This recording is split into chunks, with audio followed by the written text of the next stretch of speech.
साधना की तरबियत उंगली उठेगी।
उसके बाद फिर हमें मौका मिला अल्लाह के फजल से, आपकी दुआओं से,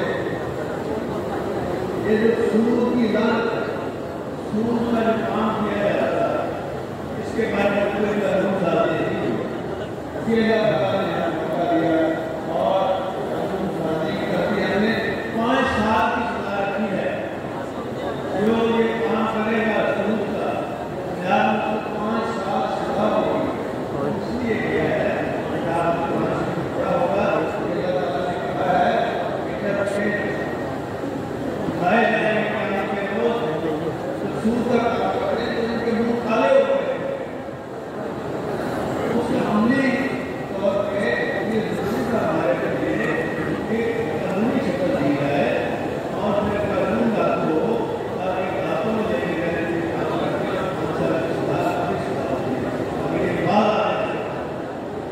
और फिर आपको पता होगा कि जो हमारी किताबें हैं दीनी, उसमें तरह तरह के जानबूझकर ऐसे फिक्रे डालने जाते थे उससे तौहीन होती थी हमारे सहाबा किराम की, और उसी लिए करते थे। इसमें कुछ तरीके से हज़रत अली के खिलाफ भी आता रहा है। फिर हमने वो किताबें जब्त कराई थी और एक हमने उलमा बोर्ड बनाया है। तमाम कातिब फिक्र के जो उलमा हैं, उसके मेंबर हैं, उसके ऊपर हम मीटिंग करते हैं और बैठ के ये फैसले करते हैं कि फलां माना है, फलां है और उसको जब्त कर लिया है। और ये पहली दफा हुआ है, पहले कोई भी नहीं देगा, गलत गलत लिखा जा रहा है, गलत गलत पढ़ाया जा रहा है और लोगों का माइंड रिमूव किया जा रहा है। आप इंशाअल्लाह करेंगे, दीन की पॉलिसी भी करेंगे और उन्हीं तौर पर करेंगे। जमा जमा आए जो वाक़यात होते हैं, उसके वजह से भी हमें सुख काम और सजाओं के हवाले से भी सजाएं बढ़ाई जा रही है ताकि सोचे ही माने से वजह से। और जो गुर्बत को कम करने के लिए जॉब को खोलने के लिए फैसला किया गया है कि इंशाअल्लाह ताला 10 दिन बाद नौकरी पर जिम्मेदारी है और नौकरी को लोगों को मिलेगी ताकि बेरोजगारी कमी आए। आप तो नहीं कर सकते, फैक्ट्री लगेगी चलेगी, फिर उसमें कमी आएगी बेरोजगारी से। इंशाअल्लाह इसको सही समय पर लेके और कौम की रहनुमाई इस तरीके से की जाए कि जिसमें दीन का जो है सबसे भारी हो। अगर आप जब भी कोई ऐसा काम करने से पहले 100 दफा सोचें कि ये हमें दीन की इजाज़त देता है या नहीं, और अपनी रुपये तो फिर आपको देख के आपके खानदान के लोग, आपके बच्चे भी उसको फॉलो करते हैं, इसी में सारा करने का। इसलिए हमें चाहिए कि हम सारे काम छोड़ के दीन को प्रायोरिटी दें और अपने मुल्क के हवाले से जो काम किए गए हैं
पूरी